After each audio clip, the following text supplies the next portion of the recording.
Hello and welcome back to my channel. Today we're doing another plan with me video. In this video I'm going to show you how I set up the month of September and show you some other planner updates. Basically this video is going to show you how I use my planner monthly. I've done a video like this before, but I've changed a few things since, so I thought I would do another one. So to start, I always set up my monthly calendar. I make a key so I can color code anything I put on it throughout the month. This isn't new, but recently I've also added some new additions to this page, like a goals section. I also have a section to track my social media where I input my stats at the beginning of the month, so it's easier for me to track throughout the year. And I also add a most anticipated release to this section so I can track the book I'm most excited for. That's all the initial prep work that I do because I fill in this page as the month progresses.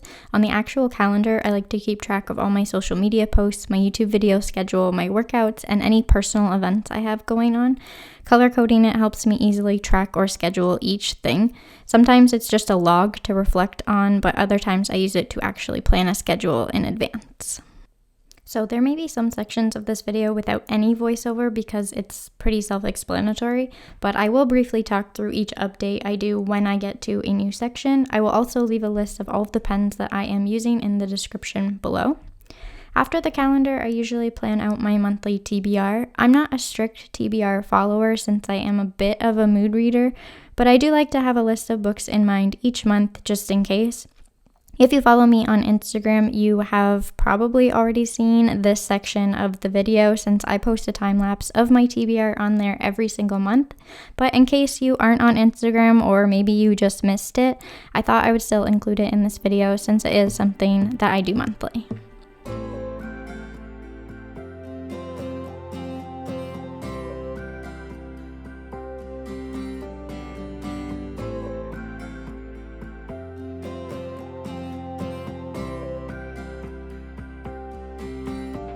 Next up is the new releases section where I list the books releasing that month that I may be interested in. It's not an exhaustive list of every book release, but it is the ones that I'm most excited for.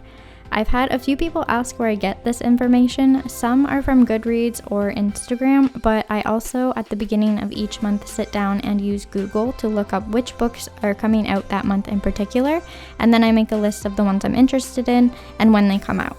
There are a lot of great websites that make lists of books coming out each month, but I mostly just use Goodreads because they have a list of books that come out each month as well.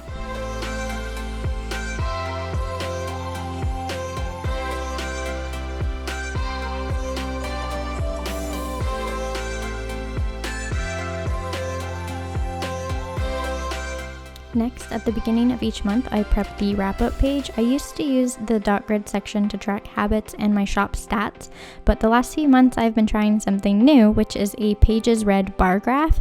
I've seen this idea before on my planner Facebook group, and I wanted to give it a try myself. I was struggling to be motivated to read, and I thought maybe if I was tracking my reading in a creative way, it might help, and it definitely has so far. I know tracking pages read this way maybe isn't for everyone, but it works for me and I enjoy it.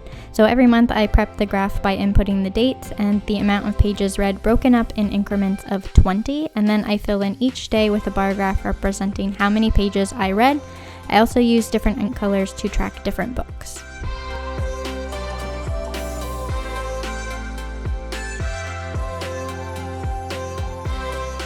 So September is the first month I am participating in a reading challenge from a Facebook group. A friend introduced me to the Facebook group that does monthly reading prompts in the form of a tic-tac-toe or Connect 4 card.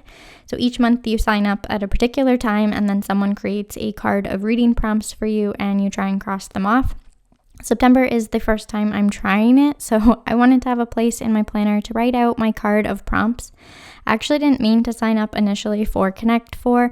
I accidentally clicked on the form incorrectly, but it's fine and I'm not taking it too seriously. I just wanted to try it out and see how I liked having reading prompts because it's not something I'm used to. I am a mood reader, like I said before, so I am just trying this for fun, and I also figured that if I am not sure what I want to read, I can use one of the prompts for inspiration.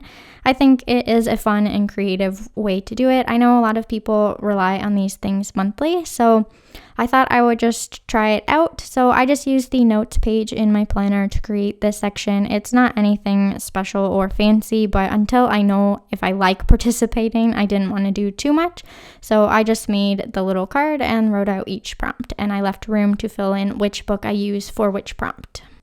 Next, I'm just going to go through some other pages in the planner and update them if I need to or can. I also thought I would show you how I use some of the pages so far. So we have the A to Z challenge, which I could only add one title to since I keep reading books that start with the same letters that I've already done. Then I have the reading challenge checklist where I checked off 2 prompts. So I checked off a book with a cover you don't like and the last book in a series.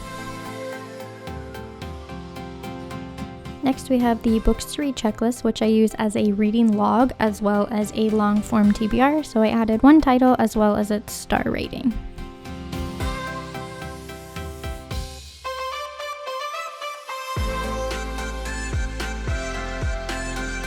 Moving on, we have a look through the favorite quotes pages that I've already done. I didn't have any additional ones to add, but I thought I would show you the ones I've already done.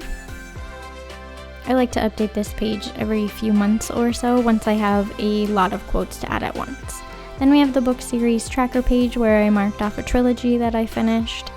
Next, I thought that I would show you some graphs and charts I created in the back of my planner. So we have the monthly pages read stacked bar graph. It tracks how many pages I read each month separated by genre. Then we have the Battle of the Books chart. I list my favorite book of each month and then have them face off against each other to see which book comes out on top at the end of the year. I liked this idea so much that I'm actually putting it in the 2021 planner. Finally, the last thing that I like to do every month or so is update my bookshelf page. So I update this page, like I said, pretty much every month or every 2 or 3 months, depending on how many books I've read, and I just color in the titles of the book, and I try and base them on the spine of the book as much as possible. It doesn't always work out, but I try. So this is just a look at me updating all the books that I had read in the previous month, which was the month of August.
So this wraps up another Plan With Me video. I hope you enjoyed seeing how I set up my planner for September and getting a look at how I've used and updated my planner so far this year. I'll have more info on the 2021 planner very soon, but you can follow me on Instagram for more information, and don't forget to subscribe to my channel so you don't miss anything. Be sure to give this video a thumbs up if you enjoyed it. Thank you so much for watching, and I will see you in my next video. Bye.